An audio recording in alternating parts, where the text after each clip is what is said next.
तो अभी तक जो हमने पढ़ा था कि 14 जुलाई 1789 से 14 जुलाई 1789 में जो राजा है वहाँ का, उसकी जेल गिरा दी गई है लोगों के द्वारा। उसके पहले की अपन थोड़ी स्टोरी देखते हैं कि इतना गुस्सा लोगों में क्यों आया। ये बहुत इंपॉर्टेंट डेट है। 14 जुलाई 1789 को उनकी जेल गिराई गई। अब लोगों में इतना गुस्सा क्यों आया, अब ये कुछ पहले की उसकी बातें देखते हैं। ये है बात 5 मई की, 5 मई 1789 की। तो क्या हुआ कि अब राजा के पास पैसा नहीं था। हमने ये बात डिस्कस की पिछले लेक्चर में कि राजा के पास पैसा नहीं है।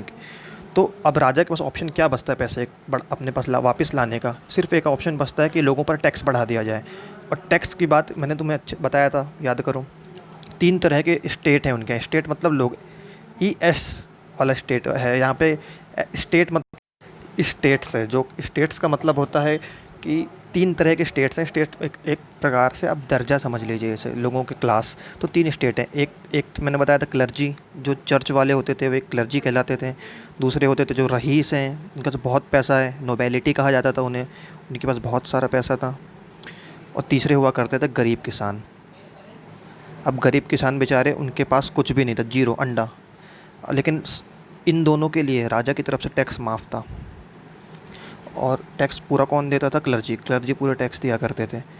क्लर्जी सॉरी, जो किसान थे वो सारा टैक्स दिया करते थे। तो ये अब 5 मई को क्या हुआ, राजा के पास पैसा नहीं था। राजा ने ये सोचा कि चलिए अब टैक्स बढ़ाए जाएं। तो टैक्स बढ़ाने का वहाँ क्या सिस्टम था कि ऐसे ही टैक्स नहीं बढ़ाए जाते थे। वहाँ पर एक स्टेट जनरल की मीटिंग बुलाई जाती थी। स्टेट जनरल की मीटिंग में क्या होता था कि तीनों स्टेट के क्लर्जी, जो चर्च वाले हैं, और नोबेलिटी, ये वैसे क्लर्जी की फ़ोटो बनी हुई है, क्लर्जी, नोबेलिटी और ये किसान अपने अपने रिप्रेजेंटेटिव भेजते थे। रिप्रेजेंटेटिव मतलब समझ लो अपने अपने नेता भेजते थे। तो उस दिन क्या हुआ कि 5 मई 1789 को लुईस 16 ने वहाँ पर मीटिंग बुलाया स्टेट जनरल की। अब क्या हुआ कि फर्स्ट स्टेट मतलब ये चर्च वाले क्लर्जी, सेकंड स्टेट मतलब ये है नोबेलिटी, पैसे वाले। वो वैसे ही उनके पास पैसों की कमी नहीं है और उनको तो टैक्स देना नहीं है, तो उनको कुछ खास फ़र्क नहीं पड़ता था। टैक्स बढ़ता है तो बढ़ जाए, ना बढ़ता है ना बढ़े। असली प्रॉब्लम किसकी थी? असली प्रॉब्लम थी किसानों की। जो आखिरी की, जो थर्ड स्टेट के लोग थे, थर्ड स्टेट के बेचारे, ये इनके पास पैसा ही नहीं है और सारा टैक्स उनसे लिया जाता है। तो क्या किया गया कि पहले तो ये गवर्नमेंट को डायरेक्ट टैक्स देते थे, डायरेक्ट किंग को टैक्स देते थे पहला टैक्स। और 10% ये चर्च को भी दान करते थे। दान करना ही है, मतलब आपको क्लर्जी को देना ही है, चर्च में आपको देना ही है। तो फिर क्या हुआ कि वोटिंग सिस्टम क्या हुआ करता था, जैसे कभी राजा को टैक्स बढ़ाना होता था तो तीनों के पास एक एक वोट होता था। मतलब इनके तरफ से उस दिन 5 मई 1789 के दिन जो इन क्लर्जी हैं, ये क्लर्जी हैं, इनकी तरफ से 300 लोग आए उस मीटिंग में। और नोबेलिटी की तरफ से 300 लोग आए उस मीटिंग में। और किसानों की तरफ से भी 300 लोग आए मीटिंग में। नहीं, किसानों की तरफ से, सॉरी, किसानों की तरफ से 600 लोग आए। क्यों? क्योंकि इनकी पॉपुलेशन बहुत कम थी। 90% गरीब लोग ही थे जो टैक्स देते हैं। तो 600 लोग आए। अब इनका वोटिंग का सिस्टम क्या हुआ करता था? इनका वोटिंग के सिस्टम के जो रूल थे वो कुछ इस तरह से थे। जो नोबेलिटी है उनका वोट एक काउंट होता था टैक्स बढ़ाने या घटाने के फैसले में स्टेट जनरल की मीटिंग में। और जो क्लर्जी हैं उनका वोट एक काउंट होता था। और ये जो हैं हमारे गरीब लोग, इनके भी रिप्रेजेंटेटिव जो आते थे उनका वोट भी 1 काउंट होता था। लेकिन होता ये था कि इन दोनों को तो फ़र्क ही नहीं पड़ता टैक्स बढ़े या घटे। तो अक्सर ये अपना वोट यस में देते थे, बढ़ा दो। ये भी कहते थे बढ़ा दो। अब ये बेचारे, इनको तो देना है, तो ये कहते थे नहीं मत बढ़ाओ। तो लेकिन होता क्या था अल्टीमेटली, ये 2 और इनका 1 वोट, ये बेचारे हार जाते थे, बहुत बुरी तरीके से हार जाते थे। तो इन्होंने उस दिन, लेकिन वो मन बना के आए थे 5 मई 1789 को कि वोटिंग का सिस्टम बदला जाए।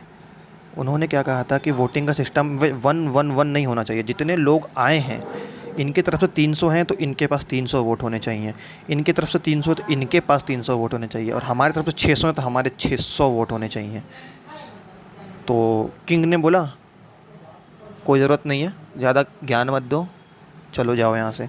और ऊपर से क्या हुआ, किंग ने मना कर दिया, इनको आ गया गुस्सा, बहुत बहुत तेज़ गुस्सा आ गया इनको, बहुत तेज़ गुस्सा आ गया। तो और ऊपर से क्या हुआ था, फार्मर्स को नो एंट्री थी वहाँ पे, स्टेट जनरल की जो मीटिंग थी टैक्स बढ़ाने की, आर्टिस्ट लोग को आना मना था और फीमेल्स को आना मना था, महिलाओं को आना मना था।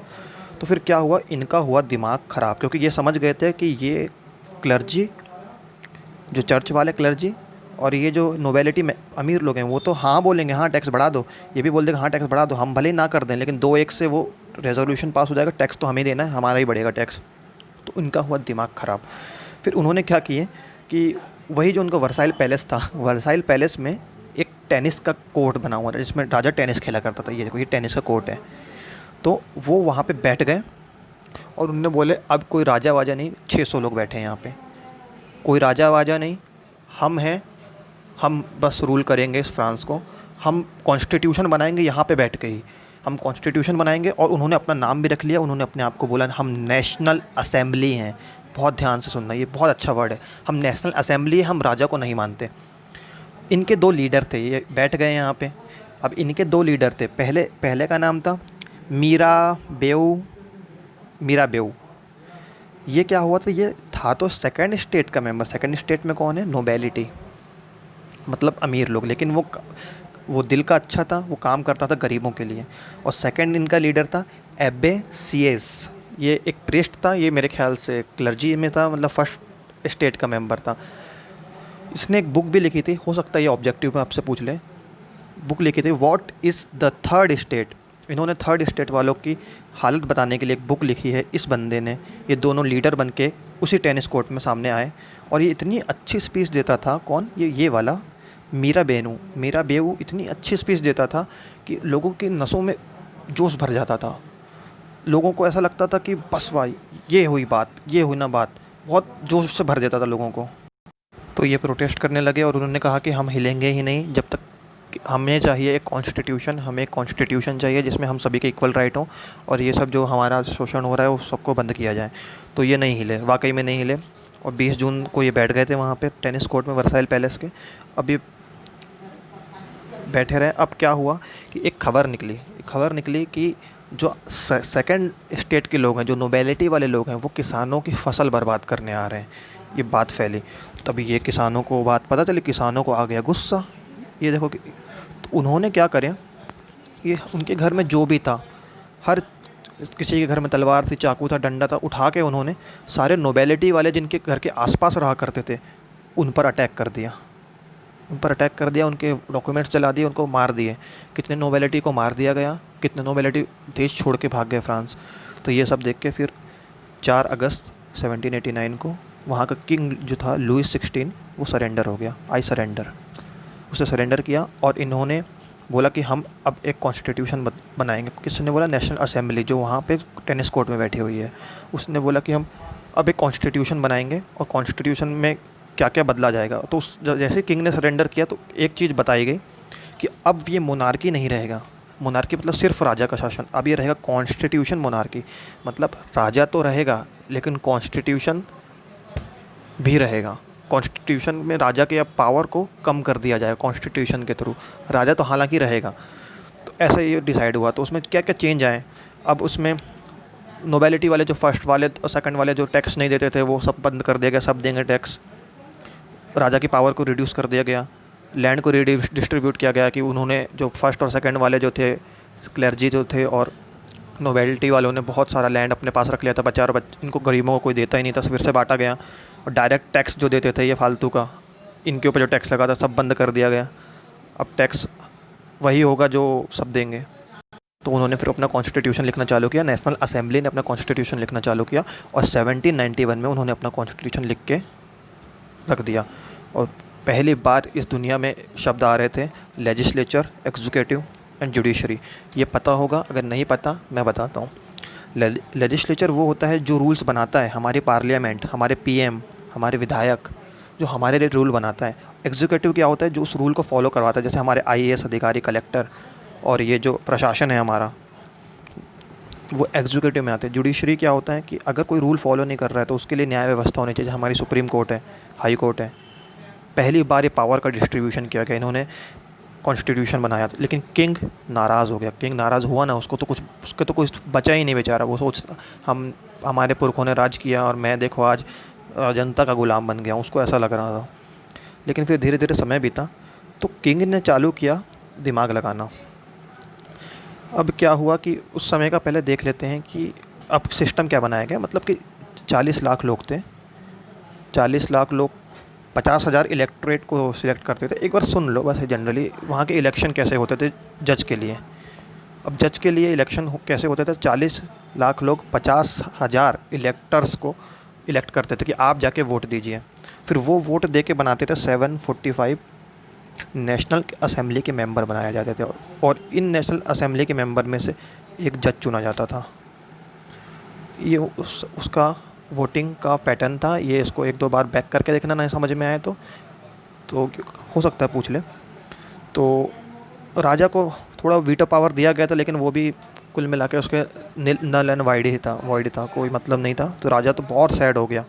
और फिर राजा ने क्या किया, राजा ने अब लगाया दिमाग। राजा ने ये बोला, सबसे पहले चलो तो एक थोड़ा सा और देख लेते हैं। तो वोट कौन दे सकता था? वोट दे सकते थे 25 साल के ऊपर के लोग, जो मेल हैं, फीमेल को वोटिंग का राइट नहीं था। और जो सरकार को इतना टैक्स देते हैं जितना इस देश के लेबर मतलब मज़दूर की 3 दिन की सैलरी है। मतलब अगर मज़दूर की 3 दिन की सैलरी अगर 6 रुपये है, तो मैं अगर 6 रुपये का टैक्स सालाना या फिर महीने में जो भी बंधा होगा मैं सरकार को देता हूँ, तो ही मैं वोट देने के लिए एलिजिबल हूँ। जो वोट दे सकते थे वो एक्टिव सिटीज़न कहलाते थे, जो वोट नहीं दे सकते थे वो पैसिव सिटीज़न कहलाते थे। ये बहुत मोस्ट IMP है, ये आपको MCQ में ज़रूर आ सकता है। एक्टिव सिटीज़न क्या है, पैसिव सिटीज़न क्या है? जो वोट दे सकते थे वो एक्टिव हैं, जो वोट नहीं दे सकते थे वो पैसिव हैं। अब राजा ने जो दिमाग लगाना चालू किया, तो जो पड़ोसी राज्य थे उसके राजा घबरा गए कि अरे रे क्या हो गया ये, वहाँ तो लोग अपनी अपनी बातें कर रहे हैं, वहाँ तो लोग इक्वालिटी की बातें कर रहे हैं। अरे कहीं हमारे देश के लोग भी जागरूक ना हो जाए। तो ऑस्ट्रिया का राजा और साथ में पेरिस कह रहा हूँ पर्शिया का राजा, ऑस्ट्रिया और पर्शिया का राजा से लुईस 16 है, बात करने लगा कि ऐसा ऐसा हो गया है, कुछ बताइए, मुझे फिर से वापस वहाँ पे लाइए आप कैसे भी करके। तो इनने बोले ठीक है, हम बैटल करेंगे और तुम्हारे यहाँ जो नेशनल असेंबली बनी है जो तुमको हटा के सबको भगा देंगे, तुम्हारा पूरा शासन रहेगा। क्यों, इनका क्या फ़ायदा होता है उसमें, पर्शिया और ऑस्ट्रिया के राजा का, क्योंकि वो बाजू में थे ना उसके। अगर कल को आज लुईस के देश से मांगा गया, फ्रांस में मांगा गया, कल को पर्शिया और ऑस्ट्रिया में भी मांगा जाती है ये सब चीज़ें। तो उन्होंने बोला ठीक है, हम इन पर अटैक कर देंगे। लेकिन क्या हुआ कि धीरे धीरे बात लीक हो गई कि हमारा जो लुईस 16 है वो वॉर की बात कर रहा है पड़ोसी देशों के साथ के राजा के मिलके। ये बात पता चली नेशनल असेंबली को आ गया गुस्सा, और उनने कहा एनीथिंग फॉर कंट्री। और उन्होंने, अब क्योंकि फ्रांस की जो आर्मी थी वो नेशनल असेंबली के अंडर में आ चुकी थी, नेशनल असेंबली ही सब कुछ है, राजा तो नाम मात्र का रह गया था। उसने अप्रैल 1972 पे ऑस्ट्रिया और पर्शिया पर वॉर डिक्लेयर कर दिया। अब वो वॉर पे चले गए, हम दोनों को वो हम पे हमला करें, हम पहले उनको मार के भगा देंगे। तो उन्होंने ऐसा सोचा। फिर उसके बाद क्या हुआ कि ये है कि फ्रांस का नेशनल एंथम आज भी उसका नेशनल एंथम है, वो कैसे बना। तो जब वॉर हुआ तो सिपाहियों की बहुत ज़रूरत पड़ रही थी। तो गांव-गांव से सिपाही नौजवान थे फ्रांस के, वो सेना में भर्ती होने जा रहे थे। पैट्रियट बिल्कुल बन रहे थे। पैट्रियटिज़म की भावना बहुत उनके हाई लेवल की आ चुकी थी, बहुत देशभक्ति की भावना उनके अंदर आ चुकी थी। तो क्या हुआ, एक जगह थी जो ये फ्रांस है, तो एक जगह थी मर्सेलिस, ऐसा कुछ नाम था उसका, वो जगह का नाम 1 मिनट में बता रहा हूँ। वो जगह का नाम शायद मर्सेलिस था। मर्सेलिस एक गांव था, वहाँ से कुछ यंग लोग थे जो देशभक्ति के गाने गुनगुनाते हुए चल रहे थे। आर्मी में भर्ती होने के लिए वो पेरिस जा रहे थे। क्यों, क्योंकि जंग छिड़ी हुई है ऑस्ट्रिया और पर्शिया से। तो वो जंग लड़ते लड़ते अपने गांव से जा रहे थे पेरिस की तरफ। और एक गाना वो क्या गा रहे थे, मर्सियालिस वो गाना गा रहे थे। मर्सियालिस वो गाते गाते गुनगुनाते हुए जा रहे थे, जो आगे चल के फ्रेंच नेशनल एंथम बना। ये आ सकता है फ्रेंच नेशनल एंथम का नाम क्या है, तो ये नाम है उसका मर्सियालिस। आप इसे आप जैसा प्रोनाउंस करें। तो क्यों ये नाम क्यों पड़ा, क्योंकि इनके गांव का नाम इससे रिलेटेड था। मर्सेल्स या जो भी बोल लो उसे, ऐसा कुछ गांव का नाम था, वो मैं याद नहीं है। फिर आगे देखते हैं। तो जब क्या हुआ, सारे गांव के लोग चले गए लड़ाई करने के लिए, ज़्यादातर गांव के लोग लड़ने चले गए हैं सब। बहुत कम लोग बचे वापस फ्रांस में बहुत कम लोग बचे। तो जितने लोग बचे उनमें से एक पॉलिटिकल पार्टी बनी। वहाँ की पॉलिटिकल पार्टी को क्लब भी कहा जाता था। एक जैकोबिन क्लब बना। जैकोबिन क्लब जो था वो बहुत ज़्यादा फेमस हुआ, बहुत ज़्यादा लोगों ने उसकी बात मानी। वो बोलते थे हाँ हम तो बेस्ट हैं, हम बेस्ट हैं। उसमें ज़्यादातर नौकर लोग थे, लेबर लोग थे, शॉपकीपर थे, इस तरह के लोग थे। इनका लीडर था मैक्सिमेलियन। हो सकता है स्पेलिंग में गलत लिख दूँ। मैक्सिमेलियन जो है इनका लीडर था जैकोबिन क्लब का। ये बना अप्रैल 1972 में।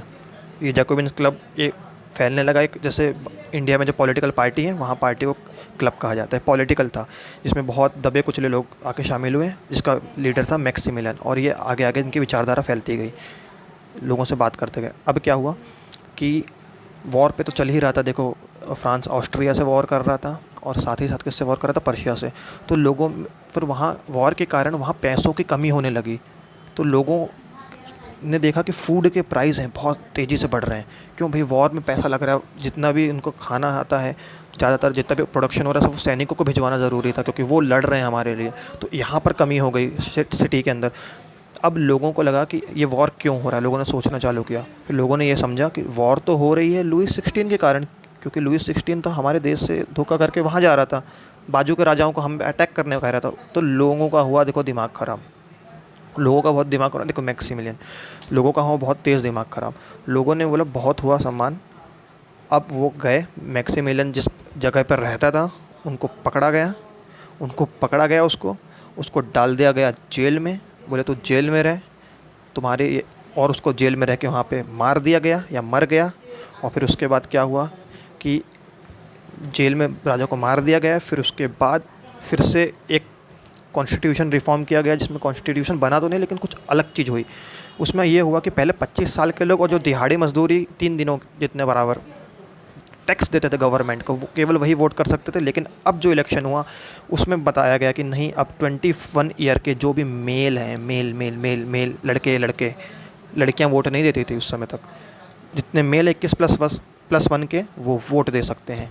इलेक्शन हुआ और वहाँ का पहला वो बना मैक्सिमिलियन, जो कि जैकब क्लब से था। तो इसके आगे का हम देखेंगे नेक्स्ट। ये फ्रेंच रेवोल्यूशन अभी आधा हो चुका है।